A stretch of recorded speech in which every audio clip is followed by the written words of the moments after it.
When we form the next government, I commit to conferring the Order of National Hero on the Honorable Robert Nesta Marley. The truth is that this so-called reverse tax credit smells like a $20,000 giveaway for political advantage as we get ever closer to the next general election.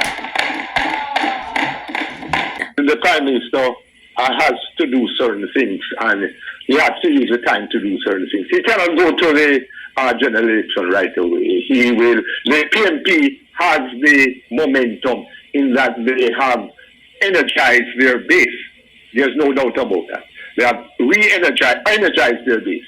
They figure they are on a roll that they will take the general. NHF instituted a $1,600 subsidy for one prostate specific antigen test, a PSA test, per year to benefit and encourage more of our men to get tested for prostate cancer. That's a new benefit that we have added. Hello, I'm Dudley Thompson, and welcome to WDT Media TV.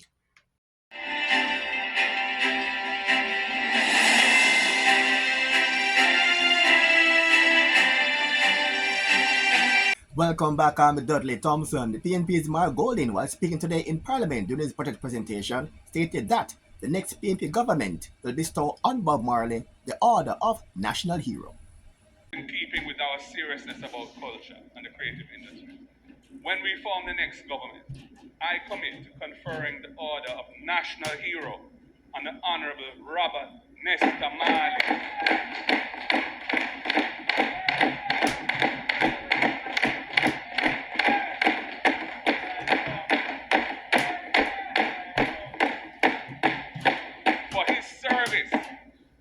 Distinguished nature in advancing Jamaican culture and its global impact as a liberating, inspirational force for oppressed people across the world.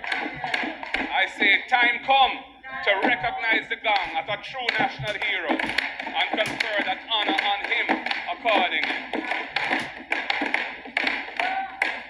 Dr. Paul Ashley said the PNP is on a roll and is advising Prime Minister Andrew Holness not to call the election too soon. The Prime Minister has to do certain things, and he has to use the time to do certain things. He cannot go to the general election right away. The PNP has the momentum in that they have energized their base. There's no doubt about that. They have energized their base. They figure they are on a roll that they will take the general. So made a promise that he would ensure that Jamaicans are the only persons in Parliament. That also is a low-hanging fruit that has the support of both sides. And then the impeachment of politicians. I think that the civil society really is pressing for that. And that is a relatively low-hanging fruit at this time because both political parties will gain kudos from cooperating with that. Mark Golding also described the Prime Minister's talk about prosperity as deception and illusion. The minister announced that GDP per capita in Jamaica is now $7,000 US. He didn't mention that GDP per capita data doesn't show inequality. He didn't mention that poverty is 4 times the rate of unemployment in Jamaica. He didn't mention that Trinidad and Tobago, Barbados, and Guyana are all at around $20,000 US per capita, compared to Jamaica's $7,000. For Jamaica to move our GDP from $7,000 US, where it is now, to $20,000 US over the next 15 years would require an annual real GDP growth of at least 7% per year. I'm going to repeat that. For Jamaica to get our national GDP per capita from $7,000 US, where it is now, to 20,000, which is where Trinidad, Barbados, and Guyana are. Over 15 years, it's going to require an annual real GDP growth rate of at least 7% per annum. Until we start to put things in place to achieve that level of inclusive, sustainable growth, the talk of prosperity is a deception and an illusion. Dr. Nigel Clarke, Minister of Finance, recently announced a tax reversal plan, but guess what? Mark Gold is saying that that plan is just an election giveaway. Opening budget speech last Tuesday, the minister announced a giveaway of $20,000 for employees and self-employed persons earning up to $3 million who are in the formal tax system. And he gave it the fancy name, reverse tax credit. He said that the objective is to incentivize on-time filing and paying statutory deductions. However, that objective is really questionable because to qualify for this, he says that you will have to become fully compliant with the 2023 tax year already gone by March 31, 2024, and that deadline is less than a fortnight away. Therefore, as a practical matter, it is most unlikely that anyone who is not already tax compliant will get the benefit. Furthermore, it is wishful thinking that a single payment of $20,000 would induce anyone who is now outside the tax system to take steps to bring themselves into it and start paying taxes.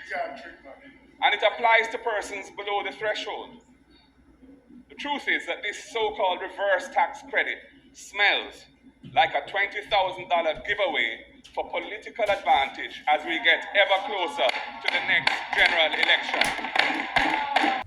Despite the Prime Minister only talking about prosperity and Jamaica's record low unemployment rate, Mark Golden is saying that the gap between Jamaica's rich and Jamaica's poor is similar to what currently exists in Haiti.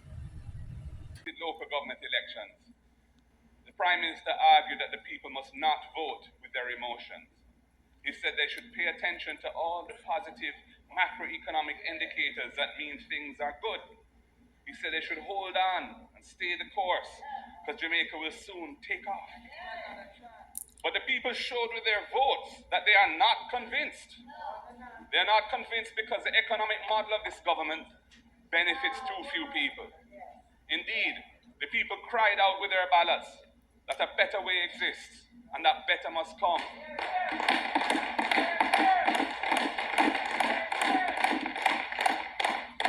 Under the current socio-economic model being pursued by this government, inequality of wealth and income will remain entrenched in Jamaican society. Jamaica is 99th in the countries of the world in terms of commitment to reduce inequality, according to Oxfam. In the 2022 World Inequality Index, the wealth gap in Jamaica was shown to be as wide as in Haiti. In Jamaica, the top 1% controlled 20% of national wealth, and the top 10% controls 50% of national wealth. The Jamaica Survey of Living Conditions 2021, which is the most current available to us, says that there has been an upward movement in both poverty and inequality under the JLP government. And it says, and I'll quote, the prevalence of poverty increased to 16.7% from 11% in 2019, and that inequality increased with the Gini coefficient, and that is the standard measurement of inequality, at 0.3991, up from 0.3671 in 2019. So I wonder, where in this economic performance has there been any leveraging for the people? Mark Golden is questioning the reason given by Dr. Clarke trying to take away the benefit currently enjoyed by local farmers. Madam Speaker, the Minister says he's going to take away the protection that our farmers have enjoyed by removing GCT from the importation of raw produce. He says that Jamaica is on the cusp of being blacklisted by the World Trade Organization, the WTO, if we continue to protect our farmers. Well, based on our research, the WTO does not blacklist or unilaterally punish member states for non-compliance. On a more lighter note, Jamaica's Prime Minister Andrew Holness is encouraging Jamaican men to get tested for prostate cancer. 10 new medications are now available under the benefits program. In addition, the NHF has assigned 61 contracts, valued at $27 billion for the procurement of essential drugs under the 2023 to 2026 Pharmaceutical Awards Program. Again, the caring economy. Further, the NHF instituted a $1,600 subsidy for a one prostate specific antigen test, a PSA test, per year to benefit and encourage more of our men to get tested for prostate cancer.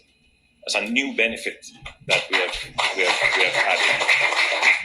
And that's how we end today's show. I'm Dudley Thompson. And again, like, share, and subscribe. And as usual, thanks for watching.